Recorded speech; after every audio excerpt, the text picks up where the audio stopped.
들을 책은요, 박상현 선교사님의 이 삶이 말한다라는 책인데요. 제목부터 뭔가 느낌이 있지 않습니까? 벌써 내용이 궁금한데요.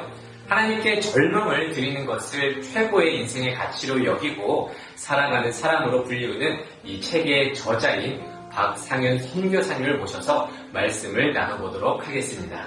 먼저 책 향기를 시청하시는 분들께 인사 한 말씀 부탁드리겠습니다. 네, 안녕하세요. 저는 탄자니아에서 10년간 사역을 했고 지금은 허그 인터내셔널이라는 회사를 운영하고 있는 박상현이라고 합니다. 먼저 이 책 내용의 주된 장소가 아프리카의 탄자니아입니다. 탄자니아가 어떤 나라인지.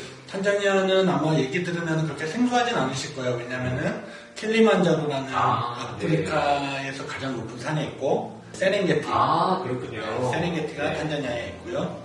그리고 뭐 천혜의 자연 환경들이 있기 때문에 네. 하나 더. 라이온킹의 배경이 탄자니아입니다. 그리고 아까 전에 이제 또 소개해 주셨는데, 지금 이제 허그 인터내셔널이라는 이제 또 대표로서 이제 운영하고 있다는데, 그 회사는 또 어떤 곳인가요? 제가 선교사로서 그들을 돕고, 그리고 지원해주고, 안아주는 데에 한계를 느끼고, 네. 이제는 내가 그런 삶을 살아봤으니까, 이제는 그렇게 사는 사람들이 더 잘할 수 있도록 서포트를 해주는 능력을 갖춰야 되겠다. 그래서 제가 비즈니스를 시작을 했고요. 넌 크리스천들과 좀 더 깊이 소통하고 싶어서 다양하게 만나고 싶어서 처음에는 2년 전에 설립했으니까 그때는 뭐 무역과 무슨 뭐 어떤 투어 프로그램을 하나 만들어서 시작을 했다가 제가 그냥 유튜브를 해야겠다는 마음 확 들어서 영상 관련된 사람들을 뽑았어요. 무작정 유튜브를 시작을 했죠. 대부분 그렇잖아요. 스타트업들이나 어려운 기업들이 기업 홍보 영상이나 이런 영상을 만들 때 굉장히 큰 돈이 들어요. 그럼 마지막에 오는 데가 이 영상을 만드는데 얼마 정도를 유용하게 쓰실 수 있습니까? 그러면 이제 거기에 맞춰서 저희가 웬만하면 만들어줘요. 그리고 이분이 너무 귀한 일을 하는데 재정이 좀 부족하다. 그러면은 제가 다른 데서 서브도 받아서 좋은 영상을 만들어 드리던가 그런 식으로 지금 진행을 한 지 한 2년째인데요. 그래서 오순도순 즐겁게 사업하고 있습니다. 탄자니아 선교에서 이제 또 그 흐름을 이어서 이제 허그라는 단체를 통해서 또 어려운 또 이제 귀한 사역을 돕는 지금 사업을 하고 있으신데, 근데 이제 책에 선교사님의 인생의 단어가 들어가 있더라고요. 근데 선교사가 되기 전에 아주 특이한 경력들이 참 많았던 것 같은데 어떤 일을 하셨었나요? 아르바이트는 정말 고등학교 1, 2학년 때부터 제가 시작을 했고 고등학교를 졸업하고 이제 경호원으로 일을 굉장히 오래 했습니다. 그렇게 한 8년 정도 했고요. 체육관을 한 2년 정도 운영을 했고 그다음에 마지막에는 보험회사에서 또 1년 정도 일을 하고. 근데 일하는 것뿐만이 아니라 공부도 열심히 하셨더라고요. 자격증이 20개 이상을 땄다고 하는데 이게 또 뭔 말일까요? 자격증을 딴 이유는 계기가 있었어요. 네. 저희 이모랑 이모부가 GBT, 그러니까 위클리프 성경번역 선교회에서 파송돼서 지금 티벳에서 사역한 지 굉장히 오래되셨는데 이모랑 이모부가 어느 날 안식년 나와서 전혀 다른 걸 배우러 다니더라고요. 한 분은 요리를, 한 분은 뭐 미용을. 그래서 제가 물어봤어요. 이모, 그 간호사가 왜 요리를 배워? 그랬더니 내가 뭐라도 하나 더 배워야지 그들과 소통할 수 있고 그런 관계를 만들어 나갈 거리들을 계속 끊임없이 만들고 있더라고요. 근데 그게 하나님 관점에서 우리 이모랑 이모부라는 아들, 딸을 보면 너무 이뻐 보이거든요. 그렇겠네요. 네, 그렇잖아요. 우리 자식이 아빠한테 쓰임 받으려고 뭔가 막 준비하고 있으면 얼마나 이뻐 보이겠어요. 그래서 그때부터 제가 이제 자격증을 고등학교 졸업하자마자 한식조리사 자격증반에 들어갔어요. 요리 배우는 게 재미있어서 그때 처음 이제 자격증을 땄고 그러다 보니까 이것도 필요할 것 같은데 이것도 필요할 것 같은데 그러다가 22개 있을 때 선교지에 갔어요. 그걸 약간 저는 무기라고 생각했어요. 전쟁터로 나가는 무기. 내가 무기를 많이 가지고 있으면 하나님이 나를 더 활용하기가 좋을 것 같다는 생각. 그래서 저는 한 우물만 파지 말라고 그래요. 우물 이왕 파는 거 10개씩 파라고 그래요. 단 물이 나올 때까지. 그렇죠. 물이 나오지 않는 건 아무리 멀티플레이어가 되라. 그 대신 물이 나올 때까지. 그럼 이 모든 것들이 어쨌든 선교라는 비전을 가지고 땄는데 그게 20대라고 이렇게 써있더라고요. 근데 20대라고 하면 참 우리가 호기심도 많고 혈기왕성해서 또 여러 가지 놀고 싶은 마음도 참 많았을 텐데 어떻게 그렇게 그때에 선교사가 되기로 어떻게 결단하게 된 건지 그래서 이렇게 또 열심히 살았는지가 좀 궁금합니다.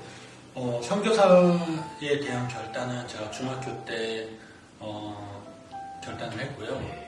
시간을 드리자. 그래서 젊음을 하나님께 드리자. 목표 자체가 30세에 선교지로 가는 게 목표였어요. 그러다 보니까 나에게 주어진 시간이 10년밖에 없잖아요. 고등학교 때. 그렇죠. 10년 동안 열심히 살지 않으면 30대에 내가 잘 쓰임 못 받을 것 같은 생각이 드는 거예요. 저는 이 책을 읽으면서 참 멋있다고 생각한 게 내가 하나님께 드릴 수 있는 것 중에 최고의 가치를 젊음이라고 이렇게 말씀하셨는데 저는 그 부분이 참 감동적이더라고요. 그거 약간 계기가 있었어요. 네. 왜냐면 제가 선교 훈련을 받는데 대부분의 시니어 선교사님들이 이런 말씀을 하시더라고요. 내가 인생에 이제 마지막을 11조를 주님께 드리겠다고. 저는 그게 너무 싫었어요. 왜 하필 마지막을 젊을 때는 결국에는 자기에게 유리한 말씀을 적용하고 자기가 원하는 대로 해석하면서 살다 자기가 하고 싶은 것을 위해 살다가 그렇죠. 마지막에 끄트머리에 그 인생의 11조를 드리겠다라고 하는 것 자체가 저는 그냥 너무 싫었어요. 나는 저런 고백을 하지 말아야 되겠다. 그리고 결정적으로 이런 생각이 들었어요. 왜 인생의 11조를 드려요? 인생의 전부를 드려야지. 저는 인생의 전부를 드리는 그리스도인이 우리가 그리스도인으로서 살아가야 될, 추구해야 될 가장 근본적인 진리라고 생각합니다. 네. 그런데 선교사님 왜 정말 많은 국가가 있었는데 또 그 중에서 탄자니아였습니까? 저는 아프리카에 대한 마음이 정말 1도 없었고요. 네. 단순하게 그냥 이렇게만 생각했어요. 목사나 선교사가 들어갈 수 없는 곳에 태권도 코치나 감독으로 들어가서 삶을 통해 그들과 관계하고 복음을 효과적으로 전하겠다. 네. 이런 마음을 가지고 있었어요. 그러니까 중동에 있는 나라들부터 기도하기 시작했죠. 네. 어느 순간부터 또 제가 나에게 유리한 말씀을 적용해가면서 내가 하는 생각이 하나님께서 주신 생각이라고 합리화시켜가면서 나라를 바꾸는 거예요. 최소한 한인마트가 있는 곳, 그렇죠. 병원이 있는 곳, 국제공항이 있는 곳 이런 곳들을 나도 모르게 그냥 찾게 되는 거예요. 그렇죠. 우리도 살아야 되니까. 그렇죠. 저는 정말 두바이 가려고 그랬어요. 정말 두바이 지도 갖다 놓고 기도하고 있었거든요. 근데 진짜 아무것도 안 열리는 거예요. 그 와중에 제가 기도하다가 야, 그거 네 결단이다. 네 결정이잖아. 와, 그 네 결정이라는 말이 계속 한 24시간 머릿속에 떠나지 않는 거예요. 그래서 제가 그때 저녁에 회개했습니다. 반성하고. 돌아보니까 정말 제 결정이었더라고요. 그래서 그때 기도를 다시 시작했어요. 하나님, 내가 가려고 하는 곳이 아니라 가고 싶은 곳이 아니라 나를 필요로 하는 곳에 가겠습니다. 그 기도 시작하자마자 일주일 뒤에 탄자니아에서 기독교 대학을 설립하고 있다는 분이 저를 찾아온 거예요. 난 누군지도 모르고. 그분도 이렇게 소개로 우리 태권도 교수가 필요한데 소개받고 왔다고. 네. 그분이 저희를 콜링하는 거예요. 그 기도 시작하자마자 그 콜링을 받으니까 안 갈 수가 없어요. 그래서 이제 갔죠. 성미사님은 그곳 가운데서 어떻게 복음을 전하셨나요? 저는 일단 기본적으로 복음을 전하지 않았고요. 제가 태권도를 그냥 가르치면서 종교적인 얘기 자체를 안 했습니다. 어느 날 얘네들이 너는 왜 전도 안 해? 제자들이 저한테 물어본 적이 있었어요. 내가 나는 그냥 너희랑 이렇게 먹고 마시고 노는 게 전도야. 근데 이게 약간 전도에 대한 개념이 우리가 자꾸 이렇게 성경을 내밀고 복음을 직접적으로 전달해야지만 그걸 전도라고 생각하는데 사실은 그것은 후유증이 더 커요. 왜냐면 무슬림 종교가 섞여 있는 지역에서는 굉장히 또 예민한 문제고 그리고 그렇게 해서 전도를 했는데 그 복음을 전하는 사람의 삶이 전혀 공감되지 않고 동떨어져 있고 삶이 별로야. 그러면 그게 얼마나 큰 역효과가 나겠어요. 저는 사실 우리나라가 지금 겪고 있는 그 기독교의 순환들이 다 그런 역효과라고 봅니다. 크리스찬이라고 고백하는 사람들이 그렇게 살지 못하는 거죠. 선교지도 똑같아요. 그래서 이제 이 책 가운데서는 이제 그 외국에서 복음을 전하는 그곳 가운데서도 이제 크리스찬답지 않기 때문에 오히려 또 기독교가 덜 퍼지고 있는 것이다. 이렇게도 또 말씀하셨더라고요. 네. 저는 그거에는 굉장히 큰 확신이 있습니다. 우리는 자꾸 뭐 선교를 나가야 되고 무슨 활동을 해야 된다라고 보는데 사실 선교는 우리가 하는 게 아니라 하나님이 하시는 거거든요. 그 말은 뭐냐면 지금 중국과 북한이 막혀 있지만 지금 북한과 중국은요 지역교회와 가정교회가 더 부흥해요. 우리는 자꾸 가시적인 것들을 갖다가 나타내려고 그러고 그거에 대한 답을 보려고 하는데 그거는 아닌 것 같아요. 우리가 보지 않는 곳에서도 하나님이 이미 선교하고 계시고 하나님이 하시는 선교에 우리가 어떻게 동참하느냐에 초점을 맞춰야지. 그리고 기존에 우리가 전 세계에 퍼져 있는 크리스천들 있잖아요. 복음을 들은 그리스도인들. 그 사람들이 정말 그리스도인답게만 살아도 저는 주님 금방 오신다고 확신합니다. 그런데 성사님 복음을 전하지 않았다고 했어요. 네. 근데 복음을 전하지 않았는데 여기들은 복음을 받은 제자들이 기록되어 있거든요. 어떻게 그게 이어지는 걸까요? 그렇게 하다 보니까 어느 날부터 이제 우리 제자들이 저에게 질문하기 시작했고, 그리고 제가 한국에서 활동했던 그 할렐루야 태권도단 시범의 그 프로그램 안에 복음이 들어있었거든요. 네. 근데 그 복음을 제가 전하지 않은 상태에서 제가 활동했던 영상들을 그 친구들한테 계속 보여줬죠. 물론 태권도를 가르치면서. 그러면서 자연스럽게 우리 제자들이 먼저 할렐루야 태권도단을 자기들도 만들고 싶다고. 그래서 그날 예배를 드리고 그 다음부터 그 프로그램을 자연스럽게 태권도를 하면서 접하게 했죠. 그러면 삶 가운데에서 그들이 오고 자발적으로 그 복음을 받아들일 수 있는 마음밭을 기다렸다고 생각해도 될까요? 네네. 그 기간이 거의 2년 정도 걸렸어요. 선교사님이 생각하는 선교와 선교사는 어떤 걸까요? 정확하게 한 단어를 하고 싶은데 한 문장을 드리고 싶은데 선교는 그들과 함께 노는 것이다. 선교지 가기 전에 한 목사님, 원로 목사님, 우리나라에서 유명한 원로 목사님 찾아갔는데 근데 그분이 그 다음에 이런 말씀을 하셨어요. 선교는 그들과 함께 노는 거야. 근데 제가 그거를 선교지 가서도 이해하지 못했거든요. 나중에 이해했어요. 2년이 지나고 나서 선교지에 가보니까 그들과 함께 노는 선교사를 찾아보는 게 하늘의 별따기예요. 대부분 갑을 관계로 있고 그들을 지시하고 그들에게 주거나 시키거나 그런 관계에 있는 선교사님들은 너무 많은데 그들과 함께 정말 먹고 마시고 뛰면서 뒹구는 선교사님들 찾아보기가 너무 어려운 거예요. 그걸 계기로 아내한테 얘기해서 같이 우리는 뭔가 목표를 두지 말고 이 친구들과 그냥 같이 놀러 다니고 같이 운동하고 같이 밥 먹고 이러자. 그렇게 해서 더 깊게 소통할 수 있었던 것 같아요. 우리 제자들이 더 가깝게 다가오고 그들이 중요하게 여기는 건 제 삶이거든요. 그렇죠. 그리고 그들이 가장 많이 보는 것도 제 삶이고 그 삶이라고 하면 약간 애매한데 제가 하는 언어, 제가 하는 행동, 태도 이 모든 것이 다 어우러져서 삶이잖아요.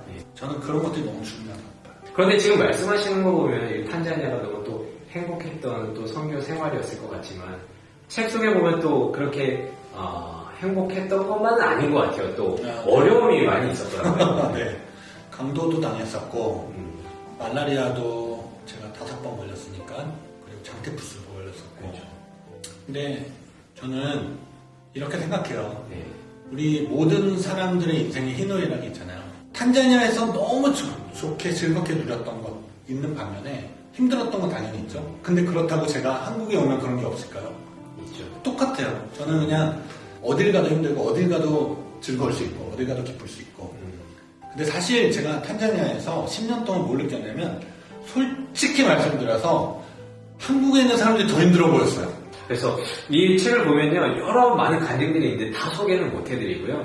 그럼에도 불구하고 이제 성교사님 20대 때 자신의 그 젊음을 헌신하고 또 원래 두바이를 가려고 했는데 탄자니아로 가고 낙심되는 그런 도둑의 상황 속에서도 맡겨진 사명을 잘 감당했는데 그래서 조금 결론을 말씀드리자면 우리에게 그러면 이 삶이 말한다를 통해서 무엇을 조금 전하고 싶은 메시지가 있을 것 같은데 메시지 여기 뒤에 있는데요. 그래요? 삶과 분리된 믿음은 없다.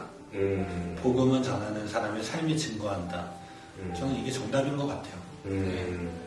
제가 지금 크리스찬이라는 거를 회사를 운영하면서도 막 드러내진 않거든요. 근데 어느 순간 상대가 너무 크리스찬이었을 때 시간이 지난 다음에 저한테 도움을 좀 받거나 제 삶을 보고 호감을 느끼고 영향을 받았던 상대방이 알고 봤더니 박상현 대표가 선교사 출신이고 크리스천이네. 역시. 저는 그게 가장 효과적이라고 봐요. 근데 막 말로는 막 여러 가지를 얘기하고 사역들을 얘기하고 활동들을 얘기하지만 그 사람의 삶에서 실망을 하면은 결국에는 이 종교가 타격을 받거든요. 그래서 아까 얘기했듯이 예수님이 오해받으실 수도 있고 기독교가 욕먹을 수도 있고. 이게 참 웃긴 질문인데 아마 여기 교회를 다니고 신앙을 다니는 사람 다 그렇게 살고 싶을 거예요. 근데 안 돼. 그럼 어떻게 해야 되나? 저는 그래서 제가 제일 중요하게 여기는 거는 언어예요. 그리고 태도. 그러니까 상대방을 대하는 태도. 그 반응하는 거죠. 예수님이 리액션의 1인자였어요. 그렇게 사셨어요. 그냥 안 지나쳐. 넘어지면은 가서 물어봐야죠. 아픈지 안 아픈지. 누가 다쳤으면. 그리고 도움이 필요한지 안 필요한지. 이런 것들이 우리 삶 가운데는 굉장히 쉽지 않은 일이 되어버렸어요. 그럴 때일수록 우리가 좀 주변을 돌아보면은 하나님도 분명히 같이 반응하실 거라고 생각합니다. 마지막으로 우리 성도님들에게 또 그리스도인들에게 조금 어떻게 살아야 될지 위로의 한 말씀 해주시면 참 좋을 것 같습니다. 우리가 이 2년 전에 코로나가 시작되면서 저는 하나님에 대한 두려움이 더 커졌어요. 왜 그러냐면 이 시름시름 앓고 있는 지구를 보는 하나님의 입장에서 관점에서 봤을 때 도저히 안 돼서 진짜 우리가 거의 1년을 재작년 1년을 완전 멈췄고 작년에 또 멈춰 있었고 그런 관점에서 제가 이 코로나를 보니까 그냥 하나님께서 다 쥐락펴락하고 있는 느낌이 확 들더라고요. 그러면 결국에는 결론은 뭐냐? 이 안에서 우리가 주님의 뜻을 구하고 이 안에서 우리가 반성할 것들을 반성하고 그러면서 우리가 예배에 대해서도 다시 한번 생각해 볼 수 있었잖아요. 이 모든 게 저는 다 축복이라고 생각합니다. 결국은 우리가 어떻게 받아들이느냐. 받아들이는 것도 사실 그 사람의 태도거든요. 그 와중에서 감사할 거리를 찾아내는 것들이 저는 그리스도인들의 역할이라고 봅니다. 그럼 마지막으로 이제 성교사님 이렇게 또 열심히 또 살아오셨고 또 앞으로도 살아갈 텐데 그래도 작은 또 계획이라도 있으시면 교회와 믿지 않는 사람들 그리고 교회 다니는 사람들에게 이렇게 계속 도전할 수 있는 기회는 제가 계속 가지고 가고 선교사의 노후, 선교를 철수했을 때 최소한 집은 머물 곳은 있게끔 아이들 교육도 해결해 줄 수 있는 그런 NGO를 하나 일단 만들 준비를 하고 있고요. 그리고 비즈니스는 비즈니스 나름대로 빨리 정착시켜서 이 NGO도 서포트할 수 있는 능력을 갖추게끔 그런 목표를 가지고 있습니다. 마지막까지 삶으로 또 인생 가운데에서 삶으로 복음을 말하기 위해서 또 향후의 계획이 또 그대로 실천되는 것 같아서 너무나도 보기 좋고요. 그래서 이제 앞으로 저희들 모두가 이 책을 한번 읽어보시면 선교사님의 그 삶으로 말하는 인생들이 다 담겨 있어요. 여러분들 삶이 말한다 우리 박상현 선교사님을 위해서 많은 중보 부탁드리고 우리도 인생 가운데서 삶으로 복음을 말해내는 그리스도인 되기를 진심으로 소망합니다. 합니다. 네. 감사합니다. 네.